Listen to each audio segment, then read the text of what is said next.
మీరు మాత్రం జయం జయం చంద్రాన అని పాటలు పెట్టుకుంటూ పోతాండల్లా. మీ ఇది మీరు అంత సాటి లేరు నాయన అని చెప్పి పెట్టుకుంటూ పోతాండల్లా. ఒక్కడు గల్లీ నా కొడుకు ఒక్కడు కూడా ప్రజామోదంతో ఒక 100 ఓట్లు తెచ్చుకోలేడు. పిల్లికి బిచ్చమేయలేరు. ఈలు నీతులు చెప్తారు. ఉంది కదా సోషల్ మీడియా ప్లాట్ఫామ్ అనేది. ప్రతి దీంట్లోనూ కూడా సోషల్ మీడియా అనేది మీ ప్రాంతంలో ఉన్న పరిస్థితులను చెప్పండి, మీకు జరుగుతున్న మంచిని చెప్పండి, మీకున్న చెడుపుని చెప్పండి, సమాజంకి ఏదైనా మేలు జరిగే విధంగా చెప్పండి. అది వదిలిపెట్టేసి నీచపు రాతలు, నీచపు చేష్టలు, దీనిలో కంటే ఏదైనా తార్చి బతకచ్చు కదా మీరు. రాజకీయ నాయకులు మాకు తప్పని ఆ దరిద్రం మీరంతా ఏంది? నాకు చూసి పొద్దునే చూస్తానే నేనంతా సోషల్ మీడియాలో అంతా వచ్చింది కానీ అది ఇంత లోఫర్ బతికేంది ఎవడైతేనేముంది. I don't want mention their names. ఎవడో అజయ్ సజ్జా అంట, వీళ్ళంట, ఇంకోడంట. ఎంద్ర మీ బతుకులు రే. దమ్ముంటే మీరు నిలబడంటారు ఏదో నియోజకవర్గంలో తెలుస్తుంది మీ బతుకులు ఏందో. ఈ విశ్లేషించిన ఆ కొడుకులందరూ కూడా ఒక రోజు నిలబడండి. జనం యొక్క కానోడు 100 మంది ఉంటాడు. ఒక పబ్లిక్ లైఫ్ లో 10 మంది యొక్క మంచి కొడుతూ 10 మందిని యొక్క అటెన్షన్ డ్రా చేయాలి అంటే, 10 మందికి మేలు చేయాలంటే దాని యొక్క ఇది చేస్తాడు. నేను సొంత వ్యాపారం కాదు కదా, నాకు సంబంధం లేదనుకో, నేను ఒక్కడో ఇష్టానుసారం తిట్టచ్చు. దానికి ఏముంటుంది మరి నీతి? ఏంద్ర మీ బతుకులు? ఒక కుల పిచ్చితో పెట్టుకొని బతకాల్సిన కర్మ ఏంది వచ్చింది? ఇప్పుడు ఆ కుటుంబానికి మీరేం చెప్తారు? ఆ అనాథలైన పిల్లలకి ఏం చెప్తారు? అనాథలైన పిల్లలు కాళ్ళు పట్టుకున్నా కానీ మీకు మీ జన్మ ఇది కాదు కదరా. పెట్టుకునే దాంట్లో కూడా క్యాస్ట్ పేరు కూడా తప్పు పెట్టుకునేది రాసేది. ఇంకంతకంటే బతుకేంది? ఒకరు పుట్టిన నా కొడుకులు కాదనే కదా అర్థము. కులం పేరు తప్పు రాసుకొని బతుకుంటే ఒకరు పుట్టిన నా కొడుకులు కాదు కదా. ఏంద్రా ఇది మీ బతుకులు? చిన్నపిల్లల మీద ఇంగ్లీష్ మాట్లాడింటే ఆ స్కూల్లో ఇంగ్లీష్ మీడియం బాగుందంటే దాని మీద ట్రోల్స్ చేస్తారా? ఆ పాపకు తల్లిదండ్రులకు ధైర్యం చెప్పకోకుండా ఆ పాప ఏదైనా కానీ చేసుకుంటే ఎవర్రా బాధ్యులు?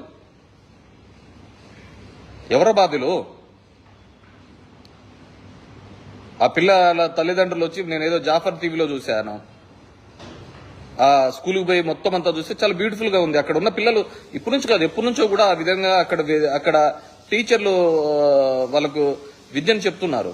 ఎందుకంటే విదేశాల్లో పోయినప్పుడు చాలా మందికి కూడా అర్థం కాదు. దానిలను కూడా ఓడ్చుకోలేని తత్వం అయితే ఏం చేసినారో మీ బతుకులు చెప్పుకునే దమ్ముందా? ఇంతవరకు మీ బతుకులకు మేము ఇది చేశామని చెప్పుకునే దమ్ముందా? యాడో హైదరాబాద్ లో కట్టిన హైటెక్ సిటీ గురించి చెప్తారు. హైటెక్ సిటీ మీ పుణ్యాల వచ్చినది. మళ్ళీ ఎందుకు పోటీ చేయాలి? హైటెక్ సిటీ ఆడుంటే మీరు కట్టింటే, మీరు సక్రమంగా చేసింటే ఎందుకు పోటీ చేయలే? మరి మిగతా ఆంధ్రప్రదేశ్ అంతా ఎందుకు డెవలప్ చేయలేకపోయినారు? 3 సార్లు అధికారంలోకి ఇచ్చి 14 ఏళ్ళు ఉన్నప్పుడు ఎందుకు మిగతా ఆంధ్రప్రదేశ్ ఎందుకు డెవలప్ చేయలేకపోయినారు? ఇప్పుడే ఆంధ్రప్రదేశ్ అంతా మేము ఉద్ధరిస్తామని ఎందుకు చెప్తున్నారు? అంతకుముందు ఎందుకు చెప్పలేరు?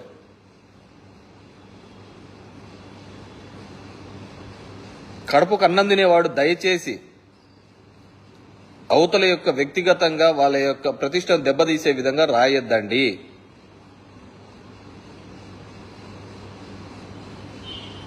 షర్మిల దాని మీద కూడా ఫేక్ అకౌంట్స్ క్రియేట్ చేసినది ఎవరు? తెలుగుదేశం పార్టీ వాళ్ళు కదా. సునీత మీద కూడా ఫేక్ అకౌంట్స్ క్రియేట్ చేసినది తెలుగుదేశం వాళ్ళు కదా. రెడ్ హ్యాండెడ్ గా పట్టుకున్నారా లేదా?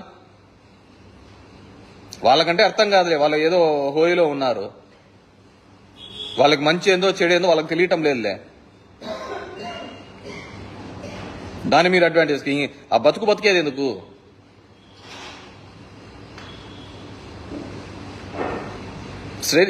చాలా బాధాకరమైన సంఘటన. ఒకరి క్యారెక్టర్ని మనము అసాసిన్ చేస్తూ వాళ్ళ జీవితాల్ని నాశనం చేసే హక్కు ఎవరికీ లేదు. భావస్వేచ్ఛ, వాక్ స్వాతంత్రం పేరుతో అవతల వాళ్ళని కించపరిచే హక్కు ఎవరికే లేదు. అలా ఎవడు చేసినా వాళ్ళని చెప్పులతో కొట్టండి.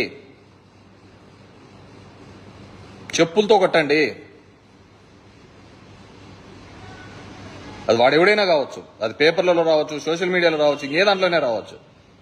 What right? నీకేం హక్కు ఉంది?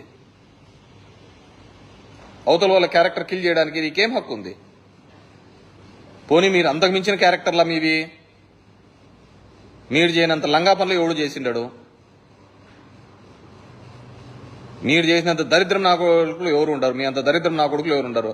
ఈ రాష్ట్రానికి పట్టిన దరిద్రమే మీరు. ఇన్నేళ్లలో మేము ఇది చేసినామని చెప్పుకునేది ఏమైనా ఉందా ఎక్కడైనా?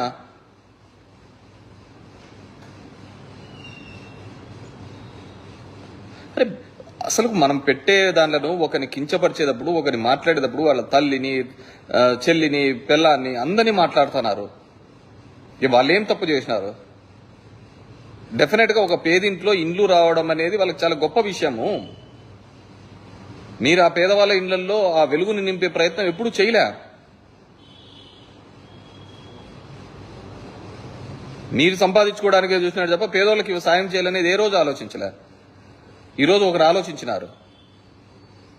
డెఫినెట్ గా ఆమె ఆ గీతాంజలి మాట్లాడిన వీడియో చేసి చాలా ఎక్సైటింగ్ అయితే, అరే ఇల్లు, ఇది నా ఇల్లు, నా పేరు మీద వచ్చిన ఇల్లు, నా కళ, ఆమె డ్రీమ్ గా చెప్తోంది.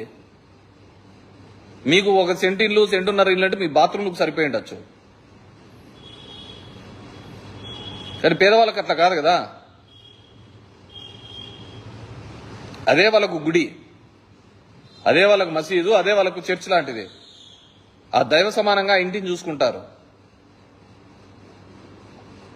అంత మాత్రం ఎగ్జైట్ అయినంత మాత్రం మీ బతుకులు ఓడ్చుకోలేవా? ఈ విధంగా మీరు ముఖ్యమంత్రి కావాలనుకొని, లేకుంటే మీరు ముఖ్యమంత్రి చేయాలనుకునే వాళ్ళు అదే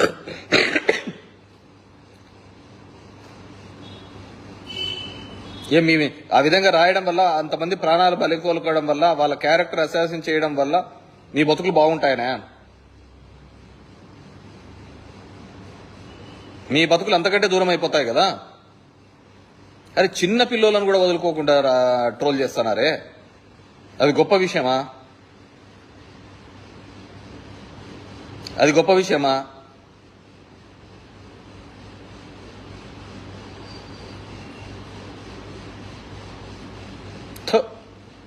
ఏడన్నా పోయి ఏదైనా సులభ్ కాంప్లెక్స్ దగ్గర ఏదో మిగిలినది ఉంటే తినిపోండిరా, దాన్ని పోయి తినిపోండిరా. ఈ బతికే కంటే, ఈ బతికే కంటే సులభ్ కాంప్లెక్స్ దగ్గర ఏదైనా ఉంటే అది చూడు, అది పోయి తినిపోండి. మీ బతుకులు మీరు ఎంతమందిని నాశనం చేసి పెడుతున్నారు? ఎంతమంది జీవితాలకి? నేను ఒక్కటే అడిగేది, ఈ పాప అసలు మెంటల్ గా స్ట్రాంగ్ గా లేదు కాబట్టి ఆ పని చేసుకోండి. ఇది దురదృష్టకరమైన సంఘటన. కానీ ఆ చిన్నపిల్లలకి ఏమైనా జరిగింటే ఏమైందో? అంటే ఎవరే గాని ఈ ప్రభుత్వంలో మంచి జరిగిందని చెప్పకూడదు. ఓన్లీ మీ పాటలే రన్ అవుతాడాలి, జయం జయం చంద్ర అన్న సాంగ్స్ తప్ప ఇంకేదే కానీ రన్ కాకూడదు. అదే కదా మీ బతుకులు. ఎన్నేళ్ళు రాజకీయాల్లో ఉన్నారు, 14 సంవత్సరాలకు ముఖ్యమంత్రిగా ఉన్నారు. ఏ రోజైనా కానీ అబ్బా చంద్రబాబు సూపర్ అనిపించుకునే విధంగా పరిపాలన చేసినాడా? 5 సంవత్సరాలు రాజశేఖర రెడ్డి ఉన్నాడు, ఇప్పటికీ తలుచుకుంటున్నారు.